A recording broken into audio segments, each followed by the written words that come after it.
호산나 찬양대의 귀한 찬양 감사합니다. 말씀 듣기 전에 우리 옆에 있는 분들과 성도의 교제를 나누겠습니다. 우리 옆에 있는 분들에게 이렇게 한번 인사해 보겠습니다. 예수님은 우리의 구원이십니다. 우리 다시 한번 인사할 때 하나님은 우리의 피난처이십니다. 한 주간도 참 걱정과 염려 가운데 살았는데 예수님께서 우리의 구원이시라는 사실, 하나님께서 우리의 피난처가 되신다는 사실을 우리가 잊지 않고 살아갈 수 있게 되기를 주님의 이름으로 축복합니다. 아멘. 우리 말씀 듣기 전에 먼저 암송구절, 지난주에 우리 암송했던 암송구절 한번 같이 암송해 보고요. 그리고 이번 주 암송구절 같이 한번 읽어보겠습니다. 저를 다 봐주십시오. 우리 밑에 주워보지 마시고 마가복음 10장 45절 같이 암송해 보겠습니다. 시작. 인자가 온 것은 섬김을 받으려 함이 아니라 도리어 섬기려 하고 자기 목숨을 많은 사람의 대속물로 주려 함이니라. 마가복음 10장 45절 말씀. 아멘. 요번 주 암송구절 같이 읽어보겠습니다. 시작. 그러므로 내가 너희에게 말하노니 무엇이든지 기도하고 구하는 것은 받은 줄로 믿으라. 그리하면 너희에게 그대로 되리라. 마가복음 11장 24절 말씀. 아멘. 아멘. 이 말씀뿐만 아니라 우리 1월 첫째 주부터 외웠던 암송구절부터 계속 매일매일 반복해서 암송을 해야 잊혀지지 않습니다. 그렇게 하나님 말씀과 함께 동행하며 살아가는 금호중앙교회 모든 성도님들 되시기를 축복합니다. 아멘. 지난주부터 디모데전서 말씀을 우리 함께 나누기 시작하였죠. 디모데전서 말씀은 사랑하는 아들, 영적인 아들 디모데에게 사도 바울이 쓴 편지의 형식으로 되어 있지만 한 사람에게 쓴 편지가 아니라 교회를 향해 말씀하시는 하나님의 사랑의 메시지다라고 지난주에 말씀을 나눴습니다. 이 디모데전서에 기록한 목적은 하나님의 집, 그것이 교회가 될 수도 있고 우리의 가정이 될 수도 있고 나 자신이 될 수도 있는데 이 하나님의 집에서 어떻게 해야 할 것을 썼는데 이 디모데전서의 기둥처럼 뼈대와 같은 세 가지 메시지가 있었다라고 말씀을 드렸죠. 첫 번째는 진리란 무엇인가, 두 번째는 교회가 지켜야 할 신앙과 질서는 무엇인가, 세 번째 교회의 일꾼들의 자격과 역할은 무엇인가. 그래서 진리가 무엇인가 하는 질문에 대한 대답으로서 이단의 거짓된 가르침에 빠지지 말아야 한다. 교회가 지켜야 할 신앙과 질서에 대해서 예배와 기도에 더욱 힘써야만 한다. 교회 일꾼의 자격과 역할은 거룩함과 겸손함으로 그 역할을 감당해야 된다라고 하는 것이 디모데전서 1장부터 6장까지 흐르는 이 뼈대와 같은 말씀이라는 것이죠. 오늘 말씀은 그 가운데 두 번째, 교회가 지켜야 할 신앙과 질서에 대해서 예배와 기도에 대한 가르침입니다. 근데 오늘 본문의 말씀을 보면 선한 싸움을 싸우라라고 말씀을 하고 있습니다. 우리가 기억해야 될 것은 열심히 지켜야 할 것이 있고 싸우면서 지켜야 될 것이 있습니다. 열심히 지키기만 하면 되는 때가 있고 싸워야만 지켜질 수 있는 그런 때가 있는 것이죠. 지금은 싸움의 때가 아니지만 전쟁이 일어나는 그런 시기에는 싸워서 우리의 권리를 지키고 우리 나라를 지켜야 되는 것이죠. 하나님께서는 성경의 여러 곳에서 우리의 삶이 영적인 싸움이라고 말씀을 하고 계십니다. 에베소서의 말씀, 디모데후서의 말씀, 우리의 삶은 영적인 싸움이다. 그러면 우리가 열심히 살아서 지킬 수 있는 것도 있지만 우리의 삶 가운데 싸워서 지켜야만, 싸우더라도 꼭 지켜야만 할 것이 있는데 그것이 바로 예배와 기도입니다. 여러분, 예배는 우리가 싸워서 지켜야 돼요. 기도는 싸워서 지켜야 돼요. 또 오늘 본문 말씀 가운데 우리가 싸워서 지켜야만 할 것 무엇이 있는지 세 가지 메시지를 함께 나누도록 하겠습니다. 우리가 읽은 말씀 가운데 1장 18절에서 20절까지 있는 말씀을 우리 다시 한번 읽어보도록 하겠습니다. 시작. 아들 디모데야, 내가 내게 이 교훈으로서 명령하노니 전에 너희를 지도한 예언을 따라 그것으로 선한 싸움을 싸우며 믿음과 착한 양심을 가지라. 어떤 이는 이 양심을 버렸고 그 믿음에 관하여는 파산하였느니라. 그 가운데 후메네오와 알렉산더가 있으니 내가 사탄에게 내준 것은 그들로 훈계를 받아 신성을 모독하지 못하게 하려 함이라. 아멘. 우리 싸워야 할 가장 큰 영적인 싸움은 하나님을 예배하지 못하게 하는 것입니다. 우리 같이 한번 따라해 볼까요? 가장 큰 영적인 싸움은 하나님을 예배하지 못하게 하는 것입니다. 그런데 예배를 못하게 하면요, 성도들이 더 예배를 잘 드려요. 기독교 역사를 보면 핍박에 의해서 기독교 공동체가 멸망한 적은 없습니다. 두 가지 때문에 멸망을 했는데요, 하나는 내적인 부패 때문에 기독교 공동체가 멸망을 하거나, 아니면 또 한 가지 스스로 손을 들고 항복한 경우. 왜 항복합니까? 그 마음 가운데 두려움이 있어서 이미 졌다고 얘기하는 것이죠. 싸워보지도 않고 졌다고 얘기를 하는 거예요.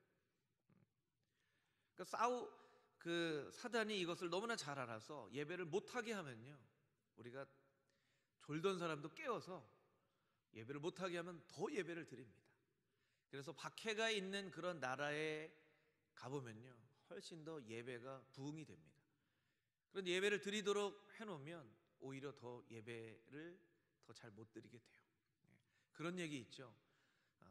아들, 딸이 누구하고 사귀고 있는데 그 사귀고 있는 사람하고 꼭 결혼시키고 싶으면 열심히 반대하라고. 열심히 반대하면요, 더 열심히 사랑합니다. 아들에게 얘기합니다. 너 지금 교제하고 있는 그 자매 내 며느리로 안 된다! 이렇게 하면요, 더 열심히 사랑해요. 그래서 정말 결혼시키고자 하면요, 막 반대하세요. 열심히 반대해야 돼요. 그럼 더 열심히 사랑합니다. 어떤 자녀들이 무언가를 정말로 하고 싶게 만들고 싶으면요, 반대하십시오. 그거 안 된다! 그러면요, 더 열심히 합니다. 참 인간의 마음 가운데 약간 청개구리 같은 그런 마음이 있는 것 같아요. 그게 뭐 청개구리의 마음인지 우리의 어떤 마음인지 우리가 정의를 어떻게 내릴 수 있는지는 모르지만 우리의 마음 가운데 뭔가를 못하게 하면 더 하고 싶은 그런 마음이 있죠. 하와이에게 동산 중간에 있는 생명나무와 선악을 알게 하는 그 나무만 먹지 않으면 다른 건 다 먹어도 된다 했는데, 왜 그 나무만 먹지 말라고 한 그 나무를 자꾸 바라보면서 먹고 싶다 했던 걸까요? 그게 우리 인간의 마음이라는 거예요. 사단은 그것을 너무나 잘 알기 때문에 예배를 못하도록 직접 공격하지 않고요, 반대로 공격을 합니다. 우리 양심에 꺼리끼는 일들을 자꾸 우리가 하도록 만들어요.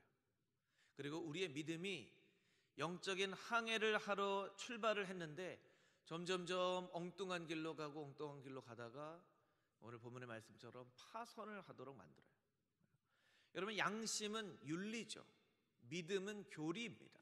기독교의 가장 큰 능력은 교리와 윤리. 교리는 하나님과의 관계이고 윤리는 사람들과의 관계이죠. 하나님과의 관계에 있는 이 믿음을 저버리도록 자꾸 우리를 다른 길로 인도하는 거예요. 배가 항구에서 출발할 때는 정확한 목적을 향해서 가도록 했지만 자꾸 한눈을 팔고 딴짓을 하다 보면 이게 어디로 가는 건가 하다가 엉뚱한 길로 가다가 암초를 만나서 파선을 하게 되죠. 사단이 하와에게 유혹했던 것처럼 먹어봐 죽겠어, 눈이 밝아질 거야. 아니, 그냥 딱 먹으라는 건 아니고 그냥 좀 쳐다보다가 맛있을 수도 있다 이렇게 생각을 하면서 이렇게 유혹을 하는 거예요. 그렇죠? 그래서 우리가 양심에 꺼리끼는 행동을 하게 되면 점점 하나님으로부터 멀어지게 되죠. 우리 양심에 꺼리껴서. 여러분, 죄를 지어도요, 죄 때문에 하나님 앞으로 더욱 나오는 사람이 있고 죄 때문에 하나님으로부터 멀어지는 사람이 있어요. 아이들을 혼내보면 혼날 일 때문에 어머니 품에 더 꼭 끌어안겨서 안 혼나려고 하는 아이가 있고요, 죄 혼날 일을 하면 빙빙 도는 아이들이 있어요. 그렇죠. 참 놀라운 일이죠. 똑같은 잘못을 저질러도 엄마 품에 꼭 안기는 아이가 있고, 이렇게 잘못한 일 때문에 이렇게 빙빙 도는 아이가 있다는 것이죠. 죄를 지어도 죄 때문에 하나님 앞으로 나오는 그런 자녀가 있고, 죄 때문에 하나님으로부터 멀어지는 자녀가 있는데, 사단은 이 죄 때문에 하나님으로부터 멀어지게 한다는 거예요. 사단이 우리를 공격합니다. 아니 너는 양심도 없냐? 그렇게 죄를 지어놓고 뭔 면목으로 하나님 앞에 예배한다고 하느냐? 너는 예배드릴 자격이 없어. 그러면 우리가 아니야 이렇게 해야 되는데, 아멘 이렇게 합니다. 아멘, 나는 예배드릴 자격이 없습니다. 아 정말 나는 예배드릴 자격이 없습니다. 그리고 하나님으로부터 점점점 멀어지는 거죠. 그런데 맞아, 나는 정말 예배드릴 자격이 없는 사람이야. 그래서 나는 정말로 하나님이 더 필요해. 할렐루야. 그리고 하나님 앞으로 더 나와야 되죠. 우리 오늘 이용재 장로님 기도 가운데 우리가 죄악을 정말로 가볍게 여겼습니다. 여러분, 우리가 죄악을 가볍게 여겨서는 안 되지만, 결국 우리가 예수 그리스도의 십자가를 통해서 얻게 되는 것은 이 죄악으로부터 우리가 가벼워지는 거예요. 그렇죠? 죄악으로부터 가벼워지는 건데, 죄를 가볍게 여기면 안 되는 거죠. 우리에게 정말로 지혜가 필요한 거예요. 이 죄에 대해서 심리학자들이 이야기하는 두 가지가 있는데, 하나는 죄책감이 있고 또 하나는 죄의식이 있습니다. 이 죄책감이라고 하는 것은 영어로 guilty feeling이라고 하고, 죄의식은 guilt라고 하기도 하고, 양심, conscience라고 하는데, 이 죄책감은 좀 부정적인 거예요. 이 죄악된 느낌과 감정이 늘 마음 가운데 있는 것이죠. 떳떳하지 못하게 만드는 거예요. 과거의 실패와 고통에 초점이 맞춰져 있어서 늘 마음 한 구석을 무겁게 누르는 것이죠. 무겁게 누르는 거예요. 하나님, 저는 죄인입니다. 죄인입니다 하는 것이, 하나님 저는 죄인이기 때문에 당신이 필요합니다, 이렇게 돼야 되는 것이지, 하나님 저는 죄인입니다 하면서 늘 자기 자신이 기뻐할, 나는 죄인인데 기뻐할 자격도 없어, 나는 행복을 누릴 자격도 없어, 이렇게 하는 것은 죄책감이 우리를 더 하나님으로부터 멀어지게 만드는 거예요. 근데 죄의식은 건설적인 고통이라고 합니다. 나 자신이 온전치 않다라는 것, 내가 정말 죄인이고 이 죄의 문제를 내가 스스로 해결할 수 없다고 생각하면서 내가 해결할 수 없으니 도움의 손길을 하나님께 구하는 것, 이것이 바로 죄의식이라는 거예요. 한 가지만을 놓고도 이렇게 지혜가 참 필요합니다. 죄를 가볍게 여겨서는 안 되지만 결국 죄로부터는 우리가 가벼워져야만 하는 것, 참 영적인 분별이 필요하죠. 우리가 깨달아 알 수 있는 것은, 결국 우리의 삶 가운데 내가 결정하는 그 일이 나로 하여금 더 예배를 드리게 하는가, 예배의 자리로 하여금 멀어지게 하는가를 놓고 우리가 어떻게 결정하고 어떻게 생각해야 되는지를 우리가 스스로 판단을 해야만 한다는 거예요. 우리가 코로나 바이러스 때문에 몇 주간 참 조심도 하고 두려워도 하고 또 염려도 하고 뉴스도 보고, 또 교회 가운데는 많은 문의가 있습니다. 예배를 어떻게 드립니까? 식당을 엽니까? 아이들 부서는 합니까? 행사는 합니까? 말씀 사경회 합니까? 여러분, 우리가 굉장히 주의 깊게 해야 됩니다. 주의 깊게 조심해야죠. 평소보다 더 손을 잘 씻어야 되고요, 마스크도 더 잘 착용하시고, 밤에도 늦게 주무시지 마시고 더 일찍 주무셔서 몸이 면역력을 더 키울 수 있도록 그렇게 하셔야 돼요. 그런데 그 두려움이, 우리가 조심하는 것은 필요하지만 그것이 우리의 신앙을 위축시키게 만들어서는 안 된다는 거예요. 이 코로나 바이러스 때문에 모임도 안 모이고 성경학교도 안 모이고, 결국에는 우리 예배도 안 드리고, 여러분, 가정에 어려움이 있으면 해야 될 일과 하지 않아야 될 일들을 구별해서, 이건 좀 어려우니까, 이건 좀 꼭 해야 될 일이 아니니까 이건 좀 나중에 합시다, 할 수 있지만, 그렇다고 여러분 밥을 안 먹고 살지는 않잖아요. 그렇죠? 우리가 밥을 안 먹고 살지는 않죠. 여러분, 예배는 우리의 영혼의 양식인데 예배는 우리의 신앙의 젖줄인데 우리가 양식을 안 먹으면 더 건강해지겠습니까? 더 약해지겠습니까? 이 대답이 없으신 거 보니까 약간 아직 잠에 덜 깨신 것 같아요. 예. 여러분, 밥을 안 먹으면 더 건강해집니까? 더 약해집니까? 더 약해지죠. 당연히 더 약해지죠. 그렇기 때문에 교회에서 결정하는 것은 신앙에 정말로 중요한 예배와 말씀 사경회와 겨울 성경학교와 이런 부분들은 조금 일정을 조정하더라도 우리가 그대로 더 합시다. 하지만 조금 나중으로 연기해도 할 수 있는, 오늘 사실은 남선교회가 열심히 척사대회를 준비했는데 좀 남선교회 좀 미안하고 죄송한 마음이 있어요. 열심히 준비했는데 이 척사대회는 오늘만 꼭 해야 됩니다 하는 것이 아니기 때문에 다음에 더 우리가 기쁘게 즐겁게 하면 되는 거예요. 더 기쁘게 즐겁게 할 수 있는 것은 나중으로 연기해서 하고, 이런 지혜들이 우리에게 더 필요하다는 것이죠. 여러분, 이번 주 수요일부터 말씀 사경회인데요, 평상시보다 더 많은 성도님들이 나와서 하나님의 말씀이 선포되어지는 곳에서 풍성한 은혜를 받게 되기를 주님의 이름으로 축복합니다.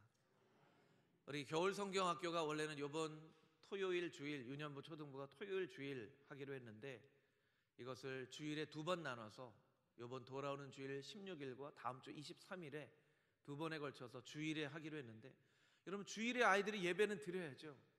부모님들 걱정하지 마시고 아이들 교회 보내십시오. 선생님들이 더 주의 깊게 위생을 신경을 쓰면서 아이들, 그래도 이 한 번의 겨울 성경학교가 지나가면 겨울 성경학교는 1년에 딱 한 번 있는 거잖아요. 그렇죠? 이 아이들에게 신앙을 잘 가르치겠습니다. 부모님들이 더 열심히 이럴 때일수록 자녀들을 교회 보낼 수 있게 되기를 바랍니다. 이 어려움이 있으면 우리의 삶이 더 분명해집니다. 해야 될 것과 하지 말아야 될 것에 대한 더욱더 분명한 기준이 생겨져요. 이 어려운 때에 우리에게 더욱더 분명한 기준이 생겨지되 더 하나님 앞에 열심으로 예배하고 기도하는 금호중앙교회 모든 성도님들이 다 되시기를 주님의 이름으로 축복합니다. 아멘. 우리 2장 1절에서 7절까지 있는 말씀을 다시 한번 읽어보도록 하겠습니다. 2장 1절에서 7절까지 있는 말씀입니다. 시작.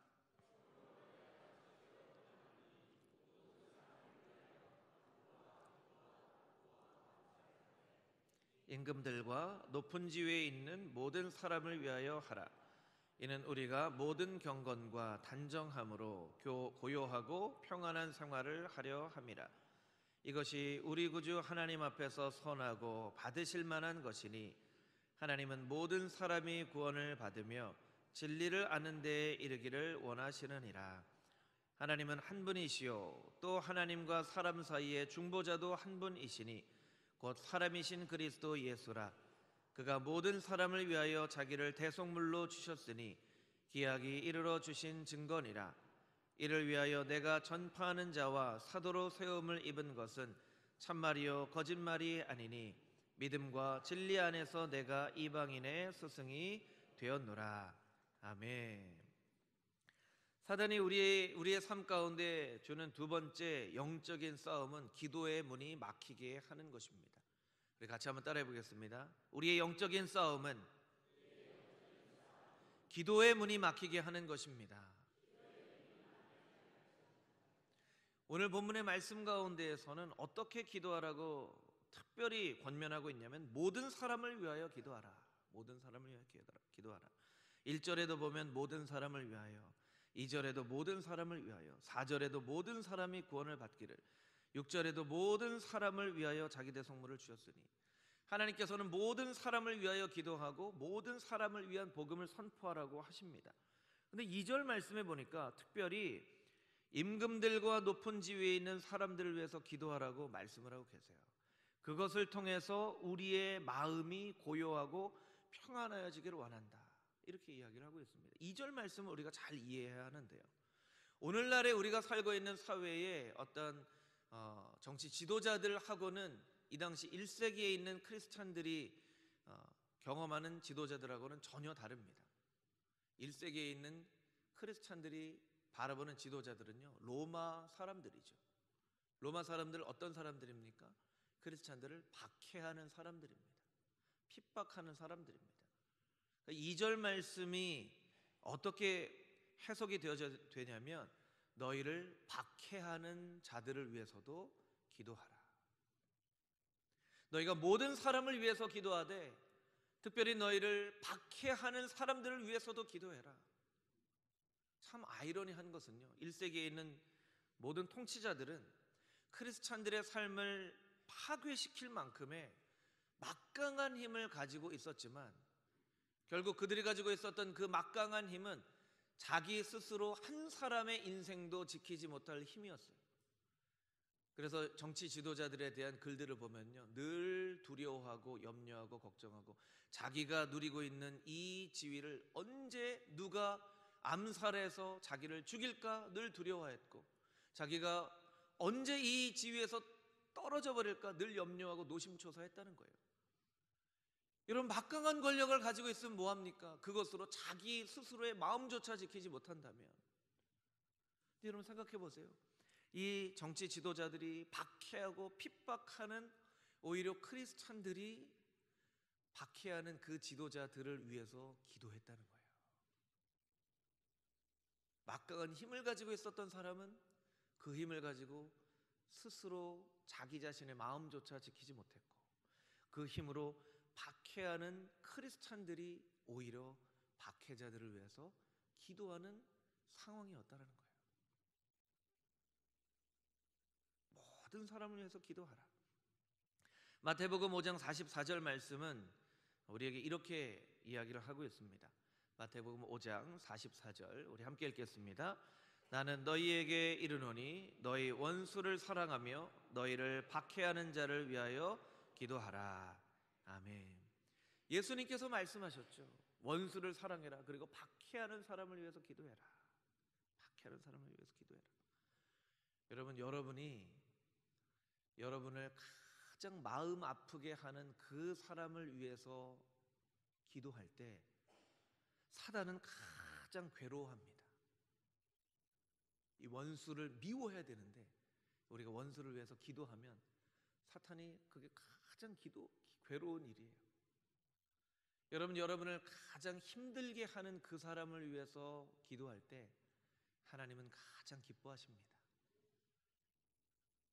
여러분, 원수를 위해서 기도할 수 있는, 여러분의 마음을 가장 힘들게 하는 그 사람을 위해서 오히려 기도할 수 있는, 기도의 문을 어떤 방법으로든 막게 하려는 사단의 방법을 오히려 깨뜨리고 오히려 어려움 가운데서도 여러분의 기도의 문이 더 활짝 열려지는 그런 하나님의 거룩한 기도의 사람들이 다 되시기를 주님의 이름으로 축복합니다. 본문의 1절 말씀을 조금 더 설명을 드리면, 우리 1절 말씀을 보면요, 기도에 대한 여러 가지 단어가 나와 있죠. 그러므로 내가 첫째 권하노니 너희 사람을 위하여 간구와 기도와 도고와 감사를 하되. 이 단어들이 각각 다 다른 단어들이에요. 간구는 데세이스라고 하는 단어인데 단단하게 묵다라고 하는 데오마이라고 하는 단어에서 나온 말이에요. 긴박한 상황에서의 기도이죠. 그러니까 어떻게 기도하냐면 뭔가 긴박한 상황이 있는 것처럼 기도하라는 거예요.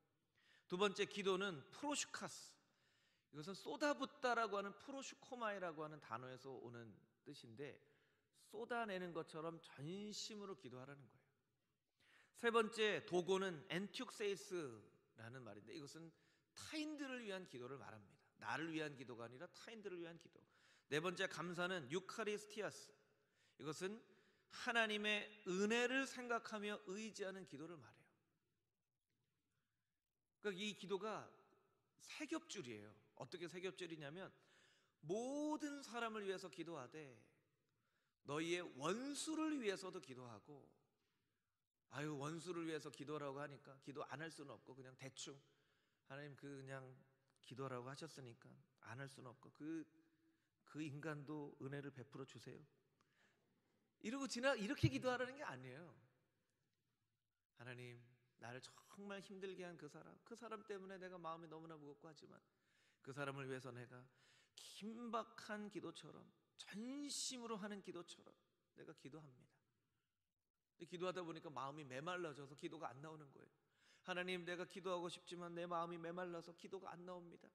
그때 감사의 기도, 유카리스티아스. 하나님, 나에게 주신 하나님의 은혜를 기억하며 의지하며 기도합니다. 나의 힘이 아니라 나에게 베풀어 주신 그 하나님의 은혜, 자격 없는 자를 아들로 삼아주시고 딸로 삼아주시고 우리의 모든 것 가운데 날마다 시마다 때마다 늘 은혜를 베풀어 주신 그 은혜를 의지하며 기도하기를 원하오니, 주님, 나를 정말 힘들게 한 그 사람에게도 나에게와 같이 은혜를 베풀어 주시옵소서. 그렇게 우리의 기도가 막혀지지 않고 더욱더 넓게 열려지는 그런 기도의 사람이 되어야지만 영적인 싸움에서 승리할 수 있습니다. 여러분, 원수를 위해서 기도함으로 여러분의 기도가 막혀지지 않고 여러분의 기도가 뻥 뚫려지는 하나님의 거룩한 기도의 사람들, 금호중앙교회 모든 성도님들 다 되시기를 주님의 이름으로 축복합니다. 아멘. 우리 마지막으로 8절 말씀 읽겠습니다. 8절 말씀 함께 읽겠습니다. 그러므로 각 처에서 남자들이 분노와 다툼 없이 거룩한 손을 들어 기도하기를 원하노라. 아멘. 이 각처는 가정이 될 수도 있고 교회가 될 수도 있지만 영적인 싸움터라고 볼 수 있습니다. 그래서 이 8절 말씀 가운데 가장 액센트를 주어서 읽어야 될 말씀은 각처에서입니다. 우리가 기억해야 될 세 번째 영적 싸움, 첫 번째 영적인 싸움은 예배를 드리지 못하게 하는 것이 영적인 싸움입니다. 기도가 막히지 않게 하는 것이 영적인 싸움입니다. 세 번째, 각처에서 거룩한 손을 들고 기도하지 못하게 하는 것, 그것이 영적인 싸움이라는 거예요. 저를 따라 보겠습니다. 우리의 영적인 싸움은 각처에서 거룩한 손을 들어 기도하지 못하게 하는 것입니다. 이 각처에서 영적인 싸움은요, 때로 눈에 보이지 않아요. 이게 영적인 싸움이 있는지 없는지 잘 몰라요. 싸움터를 보면 여기에 싸움이 일어나고 있구나 라는 것을 알 수가 있어요.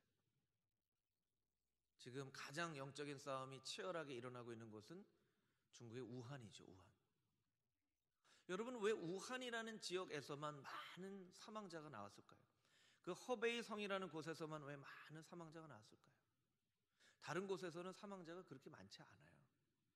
왜 하필 그 우한이라는 곳에서? 목사님, 거기에서 병이 발병됐으니까 거기가 많죠. 여러분, 그렇지 않습니다. 메르스, 사스도 코로나 바이러스의 일종이에요. 변종 코로나 바이러스가 여태까지 발견된 게 두 가지인데, 하나는 사스이고 하나는 메르스입니다. 사스는 한 5%에서 8% 정도의 치사율이 있고요. 메르스는 한 35% 정도의 치사율이 있어요. 이 변종, 지금 우한폐렴의 코로나 바이러스는 아직 정확한 통계는 없지만 한 10%에서 15% 정도라고 해요. 메르스보다 훨씬 치사율이 낮죠. 이 메르스는요, 중동에서 낙타를 통해서 전해진다고 합니다. 근데 우리 메르스 있을 때 기억나시는지 모르겠지만 중동에서 나타났다고 중동에서 많은 사람이 죽고 그러지 않았어요. 중동에서도 많은 사람이 아팠지만 다른 나라에서도 많은 사람들이 아팠거든요. 병이 꼭 발병했다고 그 지역에서만 그렇게 많은 사상자를 내는 것이 꼭 그런 것은 아닙니다. 근데 저는 우한이라는 지역, 허베이라는 지역, 나라로 보면 중국이라는 지역에 이렇게 병이 있게 되는, 여기에는 어떤 우리가 상식적으로 보는 어떤 위생이나 상식의 시각으로 분명히 해석할 부분도 있지만 영적으로 해석해야 될 부분도 분명히 있다고 생각을 합니다. 왜 하필 우한인가? 왜 하필 허베이 성인가? 아프가니스탄에 침공이 있었을 때 우리가 그런 생각을 했죠. 왜 아프간인가? IT에 지진이 일어났을 때 우리가 생각했습니다. 왜 IT인가? 그러면 꼭 그곳에 그런 어려움들이 있어야 될 영적인 의미들이 있는 거예요. 왜 우한인가? 싸움터를 보면 그곳에 영적인 싸움이 있다는 것을 알 수가 있죠. 저희는 가끔 아이들이 이제 청소년 그 사춘기를 막 겪다 보니까 천국에서 지옥으로 왔다 갔다 하는 경우가 많이 있어요. 너무나 재밌고 행복하게 이렇게 막 저녁 식사를 하다가 누가 한 명이 딱 무슨 나쁜 말을 표현을 잘 못한 거죠. 나쁜 말 하려고 하는 게 아니라 표현을 잘못했는데 그것 때문에 막 스파크가 터지면 그런 말 할 수 있어 그러면서 막 갑자기 잔치가 제사상이 되지는 그런 일들이 있어요. 예. 그럴 때 이제 생각하죠. 아, 이 영적인 싸움터는 말이구나. 말이 영적인 싸움터인 거예요. 어떤 경우에는 갑자기 불안한 마음, 우울한 마음, 슬픈 마음, 절망하는 마음이 갑자기 우리의 마음 가운데 생겨지는 때가 있죠. 그럴 때는 우리의 생각과 마음이 전쟁터인 거예요. 싸움터를 보면 싸움을 알 수 있는데, 특별히 각처에서 손을 들고 기도하라는 것을 우리가 그림으로 좀 그려보면요, 각처에서 손을 들고 기도하는 거예요. 손을 들고, 우리가 거룩한 손을 들고 기도하는 거예요. 우리가 이렇게 기도합니다. 하나님, 내가 든 이 손이 거룩한 손이 되게 하여 주시고, 우리가 든 이 손이 사단의 공격을 막아낼 수 있는 하나님의 거룩한 방패가 되게 하여 주시옵소서. 방패가 되게 하시옵소서. 이 로마의 전쟁은요, 화살을 막 쏘면 방패를 가지고 탁 막아요. 우리가 거룩한 손이 하나님의 방패처럼 쓰여져야 되는 것이죠. 여러분, 우리의 가정을 향해 손을 듭니다. 이 가정이 사단의 공격을 막아낼 수 있는 거룩한 방패처럼 쓰임받게 해 주시옵소서. 주님, 이 금오동 지역을 위해서 기도합니다. 우리가 손을 들어 기도하는 것이 이 금오동 지역 가운데 사단이 공격하는 이 모든 공격을 막아낼 수 있는 영적인 방패가 되게 하여 주시옵소서. 주님, 우한 지역을 위해서 기도합니다. 그 땅을 불쌍히 여겨주시고 우리가 그 지역을 향해서 손을 들고 기도하는 이 기도가 방패처럼 쓰임받게 하여 주시옵소서. 우리가 그렇게 손을 들고 그 각 지역을 위해서 기도해야 된다는 거예요. 각 처를 위해서 기도해야 됩니다. 때로는 우리가 정치계를 위해서 기도해야 됩니다. 언론을 위해서 기도해야 됩니다. 법조를 위해서 기도해야 됩니다. 문화예술을 위해서 기도해야 됩니다. 그 각 영역들을 위해서 우리가 각 처에서 거룩한 손을 들고 기도하는 것이 우리에게 필요합니다. 우리가 특별히 교육계를 위해서 기도해야 됩니다. 하나님, 이 교육계 가운데 사단의 영이 틈타지 못하도록 우리가 손을 들어 기도하니 우리의 거룩한 손이 방패가 되게 하여 주시옵소서. 우리가 그렇게 기도할 필요가 있다는 거예요. 여러분, 이렇게 손을 보시면서 아, 이 손이 방패다 이렇게 생각하세요. 이렇게 기도하기도 하지만 손을 들고 하나님, 이 손이 방패입니다. 막아주시옵소서. 막아주시옵소서. 방패로 사용하여 주시옵소서. 사단은 막 공격하죠. 네 손이 무슨 방패라고 해? 그건 불가능한 일이야. 너의 조그만 손으로 뭘 막겠다고 해? 그건 불가능한 일이야. 찰스 스윈돌 목사님의 글을 보니까요, 멋진 글이 있더라고요. 하나님은 우리가 완전히 불가능하다고 생각하는 그 일에 대해서 전문가이시다. 너무 멋진 글이죠. 하나님은 우리가 불가능하다고 생각하는 거 있죠. 아, 그건 나한테 정말 불가능해. 하나님께서 말씀하시는 거예요. 그 내가 전문가인데. 그래서 불가능한 일이 생길 때마다 하나님 앞에 나아가야 되는 거예요. 하나님, 이거 내 삶 가운데 불가능한 일입니다. 그런데 하나님이 일 전문가시죠. 하나님 앞에 나아갑니다. 도와주시옵소서. 인도해 주시옵소서. 한 목사님 글만 더 살펴볼 텐데요, 푸에릿 구스라고 하는 목사님은 또 이런 얘기를 합니다. 하나님과 함께 기도하면 철벽도 거미줄 같고 기도하지 않으면 거미줄도 철벽과 같이 느껴진다. 거미줄인데요, 거미줄 이렇게 툭 치면 다 끊어지잖아요. 거미줄인데 철벽처럼 느껴지는 거예요. 기도하지 않으면. 기도하면 철벽도 아유, 이거 기도하면 금방 해결되겠네, 이거 거미줄처럼 금방 끊어지겠네, 그런 담대함을 하나님께서 우리에게 주신다는 거예요. 여러분, 우리가 가정을 위해서, 교회를 위해서, 지역을 위해서, 나라와 민족을 위해서, 또 특별히 우한의 중국의 어려움 당한 사람들을 위해서 우리가 손을 들고 나의 기도를 방패처럼 사용해 주시기 원합니다. 때로는 여러분의 마음 가운데 특별히 하나님께서 마음을 주시는 교육계, 법조계, 언론계, 경제계, 그 지역을, 그 영역을 위해서 주님, 내 손을 방패처럼 사용해 주시옵소서. 그렇게 기도할 때 사단의 모든 공격이 우리의 기도의 방패에 의해서 막아지고 영적인 싸움에서 승리하여 하나님의 영광을 올려 드리는 우리의 삶이 될 줄 믿습니다. 아멘.